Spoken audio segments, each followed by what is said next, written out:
Akta Etika Hakim. Jadi siapa yang ada kuasa? Yang ada kuasa Ketua Hakim Negara.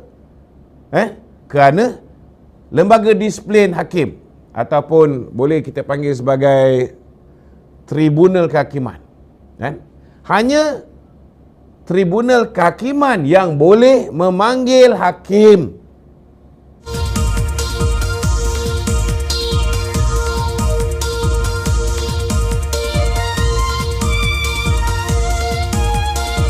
Tekan butang subscribe, like dan aktifkan lonceng. Noh Omar. Kemudian dia tunjukkan gambar dia, Khairi Jamaluddin, dia dengan Hasni Muhammad. Kemudian dah tahu ni orang sedang mencerita tentang 10 budak hitam. Takkanlah Wee Ka Siong selaku Presiden MCA tidak boleh membaca what are the implication bila dia hadir untuk menjayakan sesi rakaman yang dibuat oleh Hishamuddin Tun Hussein. Takkanlah orang macam Saravanan, menteri juga sama macam Wee Ka Siong dulu, tak boleh faham kehadiran dia untuk makan tengah hari bersama dengan Ismail Sabri yang kita tahu hari ini mengherdik kepimpinan kita setiap hari, mengherdik kerajaan setiap hari. Takkanlah dia tak boleh faham bahawa bila mereka cuba nak menunjukkan mereka ini sebahagian daripada kumpulan tu, takkanlah kita tak merasa seolah-olah macam mereka menganjing kita. Setiap perbuatan kita tu akan ada implikasi. Jadi kalau tak nak tabuan tu menyengat, janganlah jolok sarang tabuan. Itu je. Jadi nasihat saya lah kepada pemimpin-pemimpin MCA, pemimpin-pemimpin MIC, sensitif sikit lah bab ni. Kalau tak nak tengok saya bersuara, saya jarang nak menyerang sesama sendiri ni, jarang. Kecuali kalau saya rasa dah melampau. Kalau saya rasa melampau, memang saya akan jawab. Tak ada apa kita nak takut pun, betul tak? Tetapi kalau dia lepas ini, dia boleh kontrol mulut Auta Singh, dia boleh kontrol mulut Chong Sing Woon, mereka boleh elak daripada menganjing-anjingkan pemimpin kita, dia boleh berbaik. Datuk Seri Zahid ini walaupun dah dikhianati oleh 10 orang ni, dia boleh ampunkan 10 orang ni. Dia dah keluarkan kenyataan, saya dah maafkan. Betapa pemaafnya Presiden kita. Jadi janganlah provoke lebih-lebih. Sebab bila kita menjawab, sikit ada luka lah, Lagipun kita dah nak pilihan raya ni, berhentilah daripada mengeluarkan kenyataan setiap hari mengherdik pemimpin kita. Sebab kalau kita jawab, memang sama-sama akan luka. Macam saya, I got nothing to lose. Kita punya badan ni memang dah banyak luka. Parlimen perang, kerja dia berperang. Betul tak? Tak adalah kata kita kebal. Tetapi kalau bos kita kena, takkan kita tak pertahankan. Kalau ketua penerangan kita kena, saya selaku pengarah komunikasi bawa ketua penerangan UMNO, takkan kita tak pertahankan ketua penerangan kita. Jadi kalau tak nak kita bersuara lagi, kita tak ada masalah. Anytime saya boleh berhenti daripada mengeluarkan kenyataan-kenyataan yang tak sepatutnya kita keluarkan. Bagi kita nak pilihan raya. Tapi lepas ni, tolonglah pastikan jangan juga membiarkan pemimpin-pemimpin MIC dan MCA mengherdik pemimpin-pemimpin kita. Kena fair and square lah. Takkan dia je sedap balon kita tak boleh balon dia balik. Betul tak? Okey, soalan lain. Okey, Datuk. Provokasi serangan secara terbuka daripada MCA dan MIC. Tak apalah, kita selesaikan ni. Kita berbaik-baik. Jangan lagi kita cerita. Saya rasa saya dah make things clear. Kalau tak nak kita menjawab, Jangan mengherdik pemimpin kita. Kita Okey. ke topik seterusnya. Ya. Datuk, saya rasa orang kat luar ni masih tak faham sebenarnya. Orang kata kenyataan Azalina dan Anwar ni bercanggah. Orang kat luar ni masih tak faham tentang status Hakim Nazlan. Azalina kata bersalah, Anwar kata tak bersalah. Okey. Orang masih tak faham. Cuba Tok jelaskan. Cuba baca balik apa yang Datuk Seri Azalina cakap, kan? Bila Datuk Seri Azalina ditanya tentang kedudukan Hakim Nazlan, jawapan Datuk Seri Azalina ialah mengikut SPRM, Hakim Nazlan telah melanggar Kod Tata Etika Hakim 2009 Seksyen perkara 8 dalam kurungan 1A. Ini kenyataan Datuk Seri Azalina. Ada tak Datuk Seri Azalina sebut bahawa Hakim Nazlan telah melanggar tata cara jenayah ataupun melanggar penal code ataupun melakukan kesalahan jenayah? Tak ada. Kerana Datuk Seri Azalina merujuk kepada kenyataan SPRM berhubung penglibatan Nazlan dalam kes SRC International dalam keadaan dia mempunyai konflik kepentingan. So, Datuk Seri Azalina merujuk kepada kes konflik kepentingan. Dia merupakan Head of Corporate and Legal Affairs Maybank. Dia merupakan General Counsel Maybank. Dia merupakan Company Secretary Maybank. Dia hadir dalam mesyuarat dalam usaha menubuhkan SRC International itu sendiri. Tetapi bila dia menjatuhkan hukuman, kan, dia menyebut bahawa Datuk Seri Najib bersalah. Niat Datuk Seri Najib menubuhkan SRC International itu sendiri pun sudah salah. Itu ada dalam judgement Nazlan. Jadi Datuk Seri Azalina merujuk kepada kes Nazlan gagal untuk mengisytiharkan konflik kepentingan dia. Tetapi bila PMX ditanya soalan di dalam Dewan Negara, dia menjawab dua soalan. Satu soalan berhubung dengan kes 1 juta ringgit lebih masuk ke dalam akaun Maybank Hakim Nazlan melalui 11 transaksi. Yang dedahkan ni pun geng Perikatan Nasional Raja Petra. Mungkin dengan sengaja suruh kita masukkan benda ni dengan maklumat palsu, kan, supaya nanti ianya akan jadi loopholes bagi membolehkan Hakim Nazlan itu terbebas, dan akhirnya yang menanggung kesusahan ialah Datuk Seri Najib.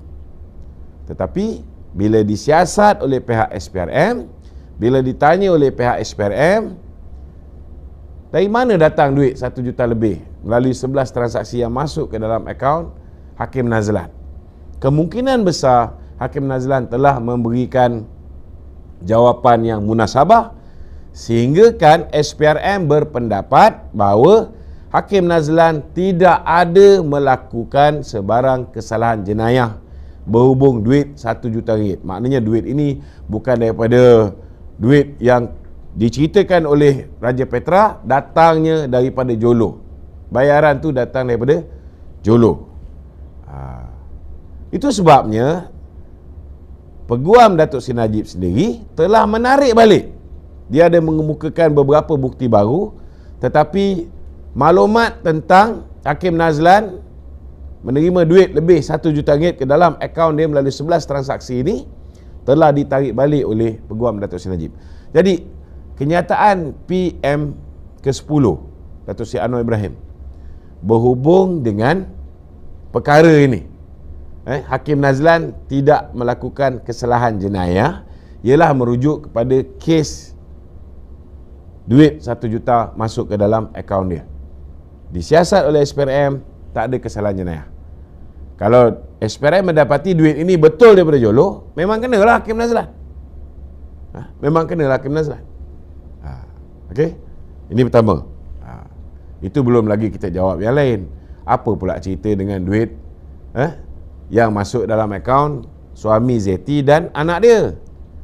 715 juta. Apa pula jadi dengan kes yang masuk duit 85 juta ke dalam akaun Nur Muhammad Yaakob, orang yang telah menyediakan cabinet paper?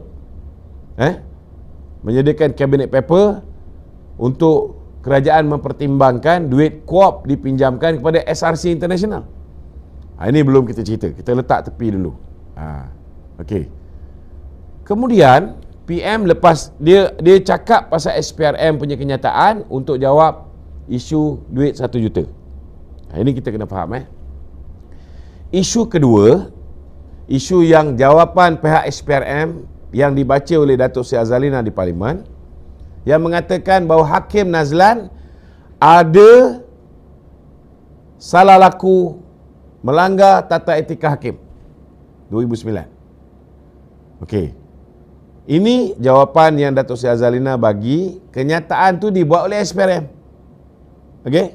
Datuk Seri Azalina baca saja. Dalam konteks ini pula, PM membaca keputusan yang telah dibuat oleh Ketua Hakim Negara. Kenapa? Kenapa PM baca keputusan yang telah dibuat oleh Ketua Hakim Negara? Sebabnya, bila SPRM beritahu Hakim Nazlan langgar kod tata etika hakim. Siapa yang ada kuasa untuk mendakwa Nazlan? Boleh tak Peguam Negara dakwa Nazlan? Tak boleh.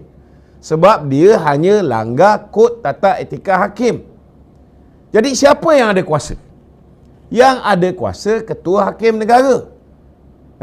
Kerana lembaga disiplin hakim, ataupun boleh kita panggil sebagai Tribunal Kehakiman, hanya Tribunal Kehakiman yang boleh memanggil hakim, membicarakan hakim itu di atas kesalahan tata tertib, pelanggaran etika. Jadi itu sebab PMX baca keputusan Tengku Maimun yang mengatakan bahawa Hakim Nazlan, kedudukan dia, di mana dia bekerja sebelum dia menjadi hakim, tidak ada kena-mengena dengan kes SRC International. Itu keputusan hakim yang menjadi Ketua Hakim Negara. Takkanlah PMX nak kata, oh saya tak berpuas hati dengan jawapan yang diberikan oleh Ketua Hakim Negara. Tak boleh. Dia Ketua Negara.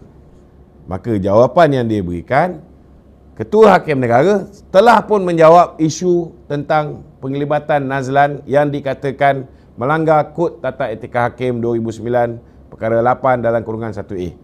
Jawapan Ketua Hakim Negara, dia cuma baca. Jawapan Ketua Hakim Negara ialah ini, sekian.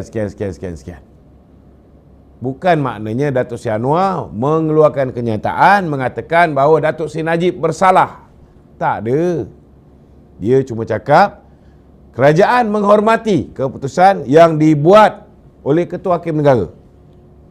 Takkan Datuk Seri Anwar nak kata kerajaan tak menerima keputusan yang dibuat oleh Ketua Hakim Negara. Apa akan jadi pada negara ni? Bila Perdana Menteri pun tak yakin, tak percaya dengan sistem kehakiman. Apa kita nak buat? Kita tukar Ketua Hakim? Boleh, tak ada masalah. Ada loopholes. Bila mana dalam buku Justice in Wilderness, Tan Sri Tommy Thomas menulis, Tan Sri Tommy Thomas menulis bahawa pelantikan Ketua Hakim Negara, yang pertama Richard Malanjun dan yang kedua zaman PH Tengku Maimun adalah daripada cadangan dia sendiri. Itu dah loopholes, bahawa pelantikan itu tidak melalui cadangan yang dibuat oleh Judicial Appointment Commission. Datuk Seri Anwar boleh tukar kalau dia nak tukar. Dia boleh betulkan pelantikan ini. Tapi kena ingat, kalau tukar Ketua Hakim Negara, yang lain ni macam mana? Ketua Hakim Mahkamah Besar Melaya, Ketua Hakim Mahkamah Besar Sabah Sarawak. Ini juga lantikan zaman Mahathir.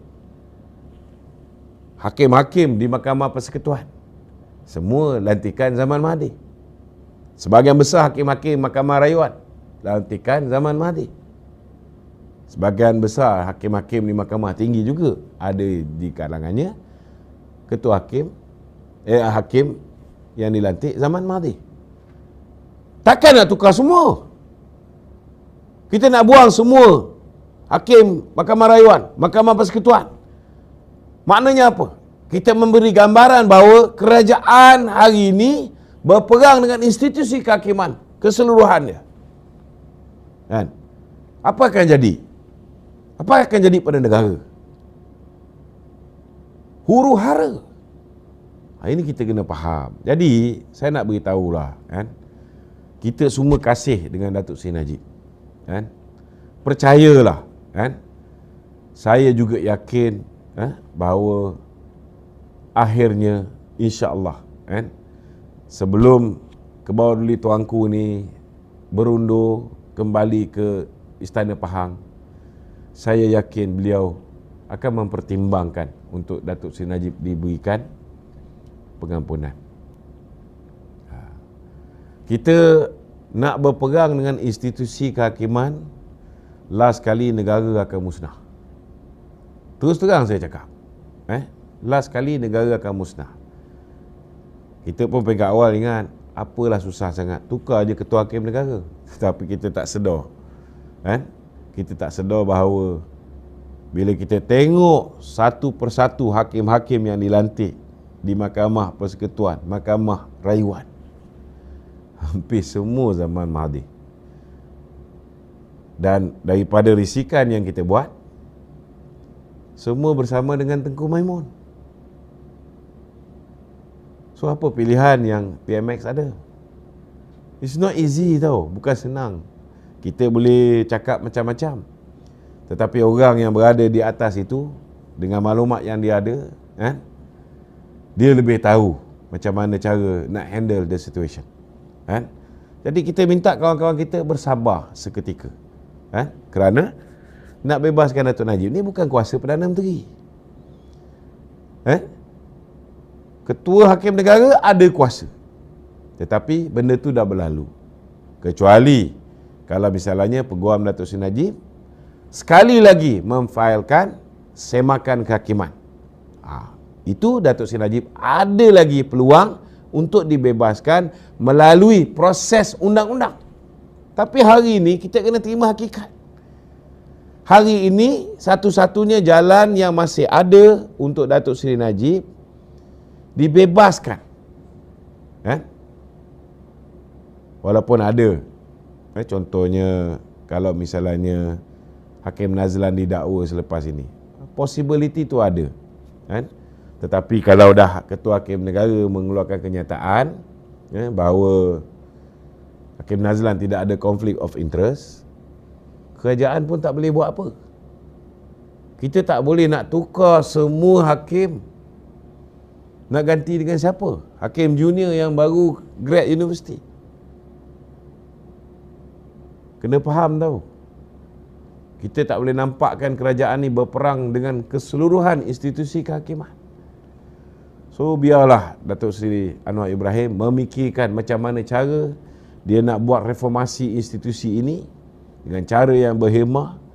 Setidak-tidaknya kita mengharapkan Datuk Seri Anwar dapat membuat semua hakim-hakim ni, termasuklah Ketua Hakim Negara, untuk berlaku adil kepada semua. Tak kira warna kulit, tak kira agama dia, tidak kira latar belakang politik dia, tidak kira status dia orang miskin ke, orang kaya ke, orang kelas menengah ke. Kita harap badan kehakiman kita dapat direform secara berperingkat, yang akhirnya kita dapat tegakkan dan kita pulihkan integriti badan kehakiman kita. Ini harapan yang saya boleh sandarkan kepada Yang Amat Berhormat Perdana Menteri. Tetapi bab pembebasan Datuk Seri Najib ini, itu sebab kita ni sebagai rakyat, kita tak boleh berhenti cakap pasal isu Datuk Seri Najib. Kerana kalau kita berhenti cakap tentang isu Datuk Seri Najib, gambaran yang kita berikan kepada Kebawah Duli Tuanku Yang di-Pertuan Agong, rakyat tak peduli pun dengan Datuk Najib. This is very wrong. Hari ini setiap rakyat perlu beritahu dengan kebawah duli tuanku, merayu dengan kebawah duli tuanku, sebab kuasa ni hanya ada kepada kebawah duli tuanku. Saya nak beritahu, jangan dengar Raja Petra main cakap. Kalau dengar